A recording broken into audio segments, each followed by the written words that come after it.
Siguiendo la trayectoria de Abraham en la Biblia. Video número 107. Siguiendo la trayectoria de Abraham es una serie de videos donde se detalla lo que la Biblia enseña acerca del patriarca Abraham. Desde el capítulo 11 de Génesis hasta el capítulo 25. Se detalla, versículo por versículo, comenzando en Génesis 12:1. En este video de hoy, vamos a estar meditando acerca de Génesis 25 de la Biblia, y también acerca de Génesis 26, comenzando con Génesis 25. Génesis 25, dice: Como Abraham me dijo que ella era su hermana, y ella me lo confirmó, yo hice todo esto de buena fe y sin mala intención. Génesis 25. Los detalles de Génesis 25. El rey de Gerar, el cual se llamó Abimelec, fue quien expresó Génesis 25 de la Biblia. Abimelec estaba argumentando, en sueño, con Dios, en defensa propia, y a la vez, también estaba examinando su conciencia, por si acaso aparecía algo, por lo cual, él era culpable, debido a sus actuaciones con Sara. Tanto Abraham como Sara mostraron a Abimelec solo la media hermandad que, por genes, existía entre Abraham y Sara. Abimelec había entendido perfectamente el ultimátum que Dios le había expuesto. Es interesante notar que el rey Abimelec entendía perfectamente la suprema autoridad de Dios. Él no actuó como el faraón, quien en Éxodo 5:2 no quiso aceptar la autoridad inigualable de Dios. En Éxodo 5:2, el faraón respondió a Moisés diciendo: ¿Quién es Yahvé, para que yo oiga su voz y deje ir a Israel? Yo no conozco a Yahvé, ni tampoco dejaré ir a Israel. Este fue un desafío enorme del faraón a la autoridad de Dios. Sin embargo, en el caso de Abimelec, ya Dios le había advertido a este, diciéndole: He aquí, muerto eres, a causa de la mujer que has tomado, la cual es casada, con marido. Génesis 23. Esto se lo dijo Dios a Abimelec en sueños. Dios suele hablar en sueños a ciertas personas. Yo he tenido el privilegio de conversar con Dios en sueños, y mis sueños con Dios, yo comencé a experimentarlos años antes de yo leer por primera vez algo en la Biblia. Por tanto, estas escenas en la Biblia me confirman que mis sueños con Dios han sido reales. Las palabras de Dios en Génesis 23 son muy fuertes si las comparamos con las ocasiones que Dios ha conversado en sueños con personas. Cualquier hombre, al recibir palabras de parte de Dios, como las de Génesis 23, dirigidas a Abimelec, por el único Dios creador de todo, por más fuerte que ese hombre sea, es para que ese hombre se llene de pavor y de un terror de muerte. En Hechos 9:6 de la Biblia, se lee: Él, temblando y temeroso, dijo: Señor, ¿qué quieres que yo haga? Esto se refiere a lo que Saulo de Tarso dijo, cuando Jesucristo, en la vida real, se le apareció a Saulo de Tarso. Preste atención que Saulo de Tarso estaba temblando y temeroso. Porque, al Jesucristo, ya resucitado y glorificado, aparecerse a Saulo de Tarso, éste se llenó de pavor y de un terror enorme. En Génesis 25, el rey Abimelec estaba muy ansioso de hallar una disculpa delante de Dios.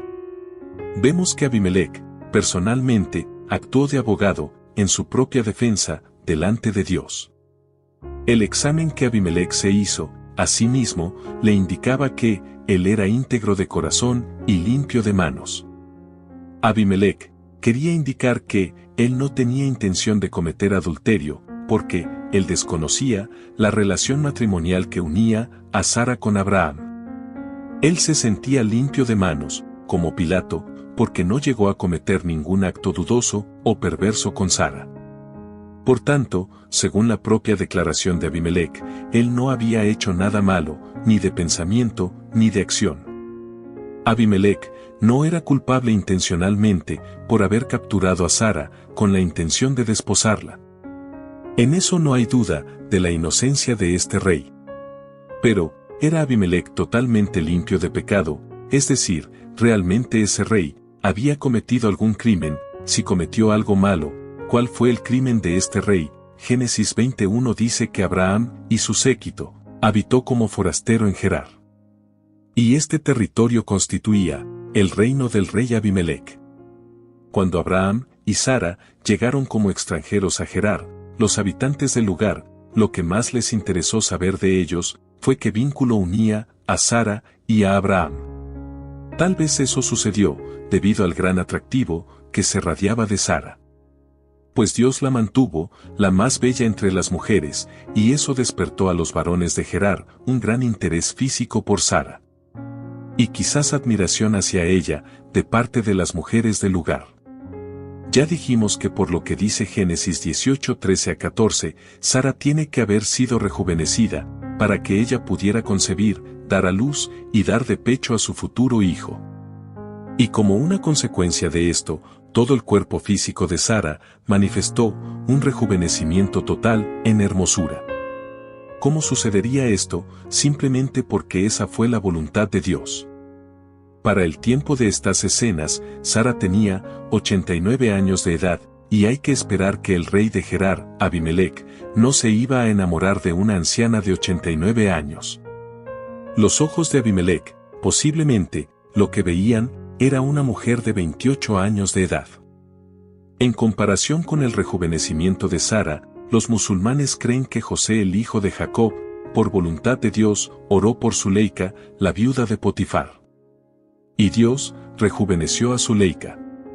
Pues se afirma que, después que José se convirtió en la segunda autoridad en Egipto, Zuleika decidió imitar la manera de José actuar delante del Dios de Abraham. Los musulmanes creen que, después de morir Potifar, el esposo de Zuleika, ella se convirtió en una fuerte creyente del Dios de Abraham. Si esto sucedió así, nosotros los seguidores de Jesucristo, debemos aceptar que esto fue algo maravilloso. Los musulmanes creen que Zuleika, ya viejita y ciega, se arrepintió de haber causado daños a José. Además, ella no podía dejar de sentirse apasionada por José, y por eso, a Zuleika, en Tebas, la capital de Egipto para entonces, a ella la llamaban, la vieja ciega enamorada de José. Como consecuencia de su pasión por José, Zuleika decidió imitar la fe de José, que era la misma fe de su bisabuelo Abraham. Se dice que Zuleika donó todas sus pertenencias a personas pobres, porque José amaba y ayudaba a las personas pobres de Tebas.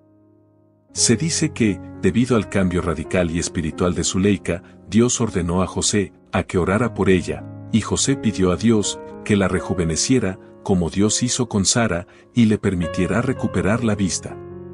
Dios escuchó a José, y debido a estos milagros a favor de Zuleika, ella descubrió que su verdadero amor era el que ella comenzó a sentir hacia el Dios de José. Nosotros podemos decir que Dios quiere que todas las mujeres y los hombres del mundo solamente imiten a María, la madre del Salvador Jesús. Así como Zuleika imitó a José, Dios quiere que dejemos tranquilita a la Virgen María y solo obedezcamos a Dios al estilo de María. Así como María obedecía a Dios, nosotros también debemos obedecer al Padre Dios. Pues, a Dios le agrada que, en cuanto a obediencia, a Él, nosotros imitemos a María. Por otro lado, ya dijimos que tal vez, la razón por la cual Abraham y Sara se mudaron de Mamre al territorio de Gerar, ver Génesis 21, fue debido al rejuvenecimiento físico que ocurrió en ellos dos. Ellos se mudaron hacia un lugar donde nadie los conocía. Ya que, al ser rejuvenecidos por Dios, los habitantes en Mamre posiblemente se tornaron hostiles y fastidiosos al querer saber el por qué Abraham y Sara de repente habían perdido la ancianidad. Entonces, Abraham y Sara se vieron obligados a huir de la hostilidad en Mamre. En Génesis 17:17 y en 18:12, tanto Abraham como Sara se habían reído de incredulidad, pues Dios les prometió darles un hijo, cuando ellos se consideraban muy ancianos para tener un hijo. Dios no solo dio a Isaac como un hijo de Abraham y Sara, sino que también, después que Sara murió, Abraham se volvió a casar y él tuvo 6 hijos más con esta otra esposa. En Gerar, al Abraham percatarse del nivel ético y la conducta moral de la gente, rápidamente respondió, aparándose en la media hermandad que existía entre él y Sara. Abraham buscó refugio en esa verdad, para salvarse de una posible muerte. Abraham declaró a la gente que él y Sara eran parientes cercanos. Medio hermanos, pero Abraham silenció que también eran marido y mujer. Pues parece que era evidente, por la moral manifestada, que, si Abraham declaraba que eran esposos, a él lo matarían allí mismo, y tomarían para el rey Abimelech a Sara. Es dudosa la reacción de Abraham, júzguela usted. Lo cierto es que Abimelech, el rey de Gerar, apoyaba estas conductas, y es posible que él las promovía.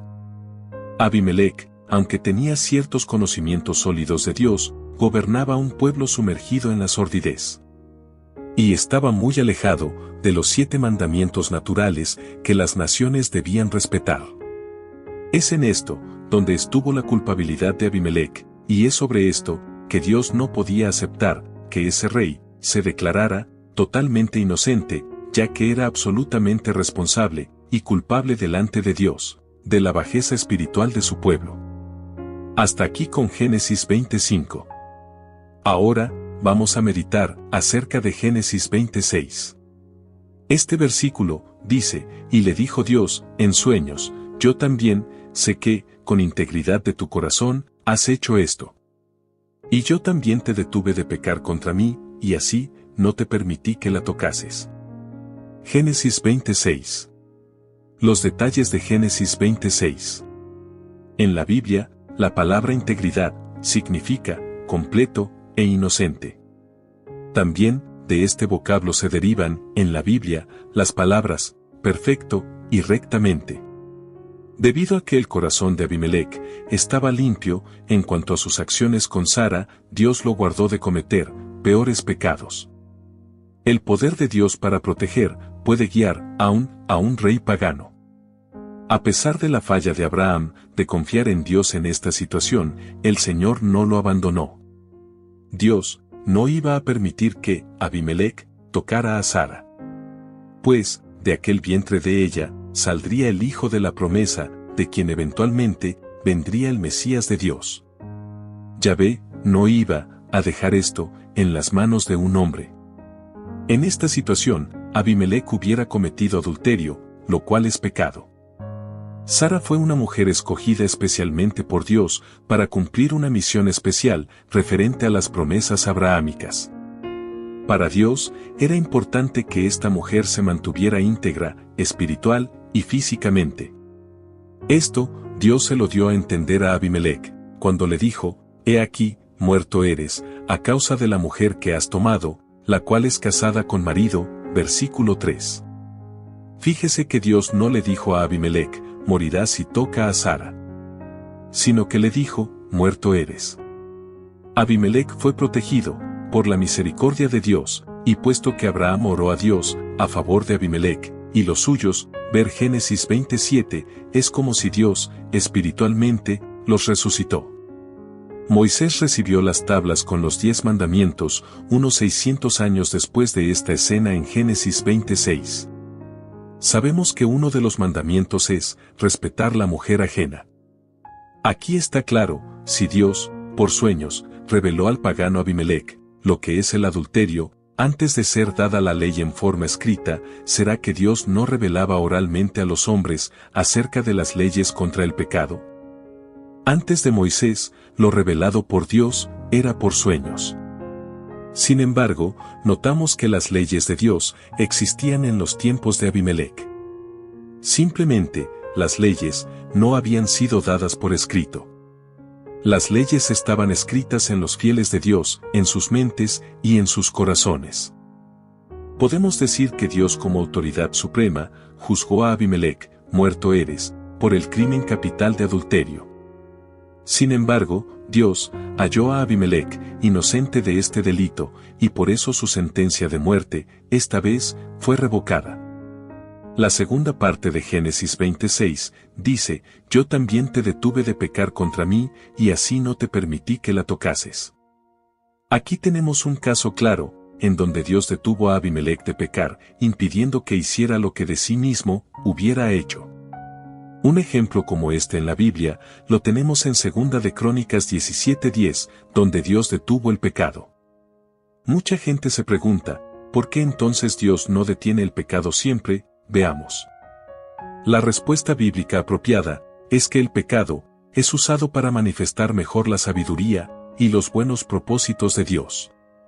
Entre otras cosas, el pecado provee ocasión para que el amor y la superabundante gracia de Dios sean manifestados. ¿Cómo es posible que Dios detenga a los hombres de pecar sin interferir con su libertad y con su responsabilidad? Para esto, se requiere entender que es la libertad moral, la cual consiste en la liberación de la esclavitud del pecado. Esto es lo que Cristo expresó en Juan 8:36, diciendo, así que, si el Hijo les libertare, serán realmente libres. O sea, mientras más una persona es liberada del control del pecado, más libre será. Por otro lado, la redención del alma es preciosa y necesaria. Cristo pagó un precio infinito por nuestra salvación, y porque otras personas la desechen, ninguna persona que aprecie el valor de este gran sacrificio, o el valor del alma, despreciará la misericordia de Dios. Rechazar la redención del alma, que es lo mismo que rechazar la salvación, es un error espiritual y eternamente fatal. Si usted todavía no ha recibido a Cristo, pero Él le ha estado hablando a su corazón, ahora es el tiempo de recibirle. Porque Cristo está completando su iglesia en este tiempo final, ver Apocalipsis 6:11, y cuando la complete, entonces vendrá la resurrección de los hijos de Dios que ya murieron, y la transformación de los hijos de Dios que todavía estén vivos, a una vida espiritual, y será cumplida plenamente la venida del Hijo del Hombre, Jesucristo. Sea cual sea el lugar donde usted esté, también puede usted acercarse con humildad y mansedumbre delante de Cristo, para que Cristo reciba a usted en su reino, y le coloque en su cuerpo místico de creyentes, que es su iglesia. Tenga en cuenta que, durante la crucifixión de Jesús el Salvador, el buen ladrón que murió al lado de Jesús, solo dijo a Jesús, acuérdate de mí, cuando vengas en tu reino. Esto lo dice Lucas 23:42 en la Biblia. Y Cristo, enseguida respondió al hombre, diciéndole, de cierto te digo que, hoy, tú, estarás conmigo en el paraíso. Si Jesús ofreció más de lo que el hombre le pidió, Cristo dará a usted también muchísimo más de Él, si usted se acercar a Él con humildad y mansedumbre, para que Cristo reciba a usted en su reino, y le coloque en su cuerpo místico de creyentes, que es su iglesia santa. De modo que usted puede decir con confianza la oración que aparece abajo, o cualquier otra oración parecida, para recibir a Jesucristo como su Salvador. Si usted, de corazón expresa a Cristo, la oración, Él dirigirá a usted en lo que debe hacer luego. Por favor, diga esta oración que sigue. Señor Jesucristo, he estado conociendo tu Evangelio, y nació tu fe en mi corazón. Creo en ti con toda mi alma. Creo en tu nombre como el único nombre bajo el cielo, dado a los hombres, en que podemos ser salvos. Creo en tu muerte en la cruz del Calvario, como el sacrificio de expiación por nuestros pecados. Reconozco que soy pecador, y me arrepiento de mis pecados. Te necesito como mi Salvador, para que me represente delante de Dios. Te ruego que perdones mis pecados, y con tu sangre me limpies de todos mis pecados, y deseo que me bautices con el Espíritu Santo, y produzcas en mí el nuevo nacimiento. Daré testimonio público de mi fe en ti. Te recibo como mi único y suficiente Salvador. Te lo ruego en tu nombre eterno, Señor Jesucristo. Amén. Si usted de corazón hizo esta oración y se mantiene obediente a Dios, tenga por seguro que ya usted está viviendo eternamente. Lo que un día morirá, en el futuro, será solamente el cuerpo de usted, de carne y huesos. Pues, el alma de usted estará siempre con Dios. El alma que Dios puso en usted, y también en mí, tienen valores grandísimos. Por eso, Jesús el Salvador dice que aprovechará al hombre si ganare todo el mundo y perdiere su alma, lo dice en Mateo 16:26 en la Biblia.